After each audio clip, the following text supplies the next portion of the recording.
Welcome to Democracy Now!, democracynow.org, the War and Peace Report. I'm Amy Goodman. At least 30 people have died after record-breaking snowstorm pummeled the eastern seaboard over the weekend.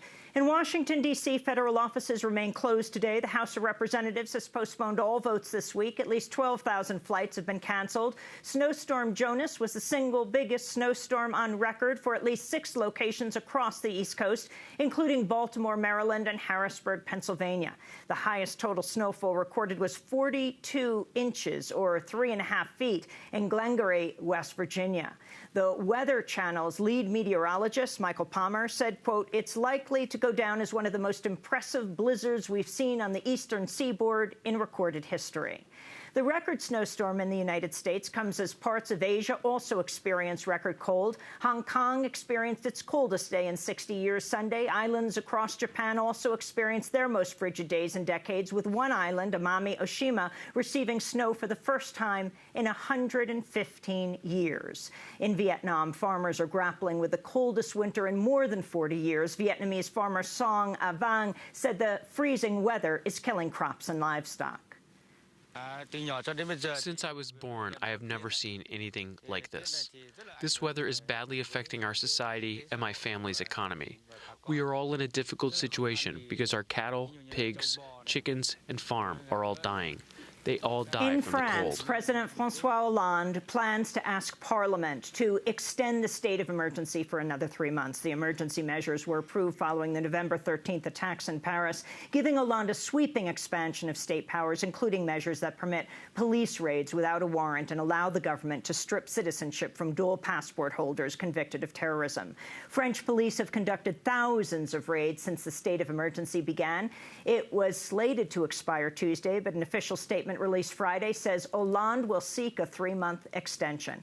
Meanwhile, the media center of the Islamic State has published a video purporting to show the final statements of the 9 people who allegedly took part in the November 13th Paris attacks, which killed 130 people. The video also threatens an attack against Britain. The Syrian Observatory for Human Rights says at least 164 people have died over the past 3 days in airstrikes by the Assad regime and the Russian military. The victims include more than 40 children. This comes as UN peace talks are scheduled to begin in Geneva this week. The talks are likely to be delayed until Wednesday amidst disagreements over who will represent the Syrian opposition. At least 45 people have drowned after 3 boats capsized off the coast of Greece on Friday as refugees continue fleeing to Europe amidst violence in Syria, Afghanistan, Iraq, Eritrea, Sudan, and other war-torn countries. At least 20 children were among the dead. Meanwhile, British opposition leader Jeremy Corbyn has called on the government to allow thousands of refugees living in the informal refugee camp in Calais, France, to enter Britain.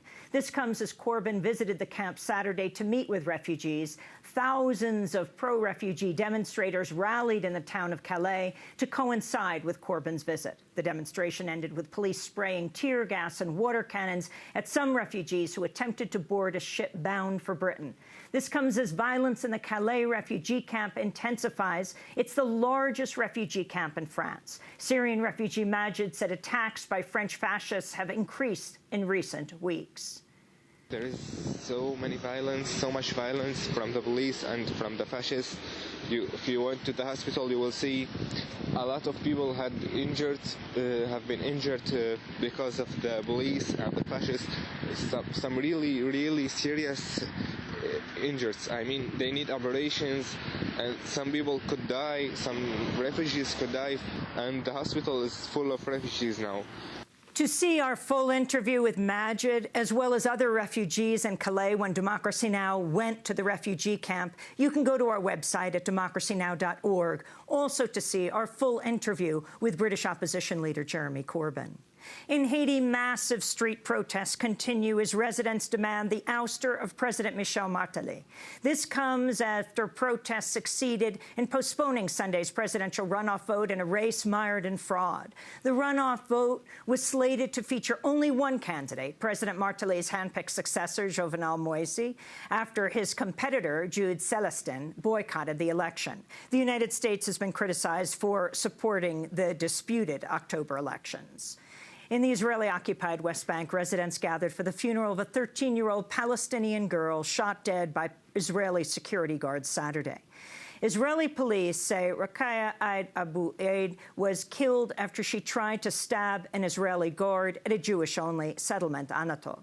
This comes as Palestinians demand the release of the bodies of at least 10 Palestinians killed by Israeli security forces since October.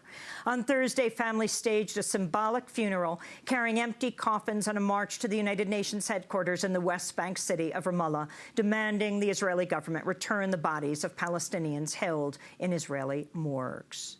The Pentagon has asked the American Psychological Association to reverse its ban on involving psychologists in national security interrogations, including those at Guantanamo Bay and other prisons. In August, the APA approved the new rules barring its psychologists from participating in interrogations after an independent investigation showed how the APA leadership actively colluded with the Pentagon and the CIA torture programs.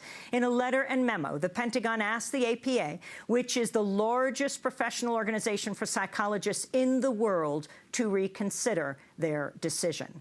To see our broadcast from Canada when the Association of Psychologists made their decision, go to democracynow.org. In news from the presidential race, a new CBS News poll shows Democratic presidential candidate Bernie Sanders with a 1-point lead over former Secretary of State Hillary Clinton in Iowa. This comes exactly 1 week before the Iowa caucus. Sanders continues to hold a strong lead in New Hampshire, while Clinton is well ahead of Sanders in South Carolina. Meanwhile, former New York City Mayor Michael Bloomberg says he's considering a potential third-party presidential run, saying he'd be willing to spend at least $1 billion of his own fortune on a campaign. Bloomberg says he'll make a final decision by early March. Meanwhile, Republican presidential candidate Donald Trump remains ahead in the polls in Iowa. Speaking in Sioux City on Saturday, Trump boasted about being the front-runner, claiming he could, quote, shoot people and still not lose votes. My people are so smart. And you know what else they say about my people? The polls. They say, I have the most loyal people. Did you ever see that? Where I could stand in the middle of Fifth Avenue and shoot somebody and I wouldn't lose any voters, okay? It's like incredible. And today marks the 5th anniversary of the Egyptian Revolution, which ousted longtime ruler Hosni Mubarak. On January 25, 2011, thousands of Egyptians poured into Tahrir Square as the Arab Spring uprising spread across the region. Today's anniversary came amidst a massive security crackdown in Cairo and deteriorating human rights and press freedom across Egypt, now ruled by former army chief Abdel Fattah al-Sisi. Human rights activist Dali Bassouni spoke out about the current repression. We've experienced a setback that I never would have imagined we would reach. I know that the revolution was going to be battled and that many political currents would try to ride its wave. However, I never imagined that we would reach the stage where we are now. If we had 1% of freedom or 1% of economic power before the revolution, we no longer have this. This is because of the current regime, not because of the revolution. And those are some of the headlines. This is Democracy Now!, democracynow.org, The War and Peace Report. I'm Amy Goodman.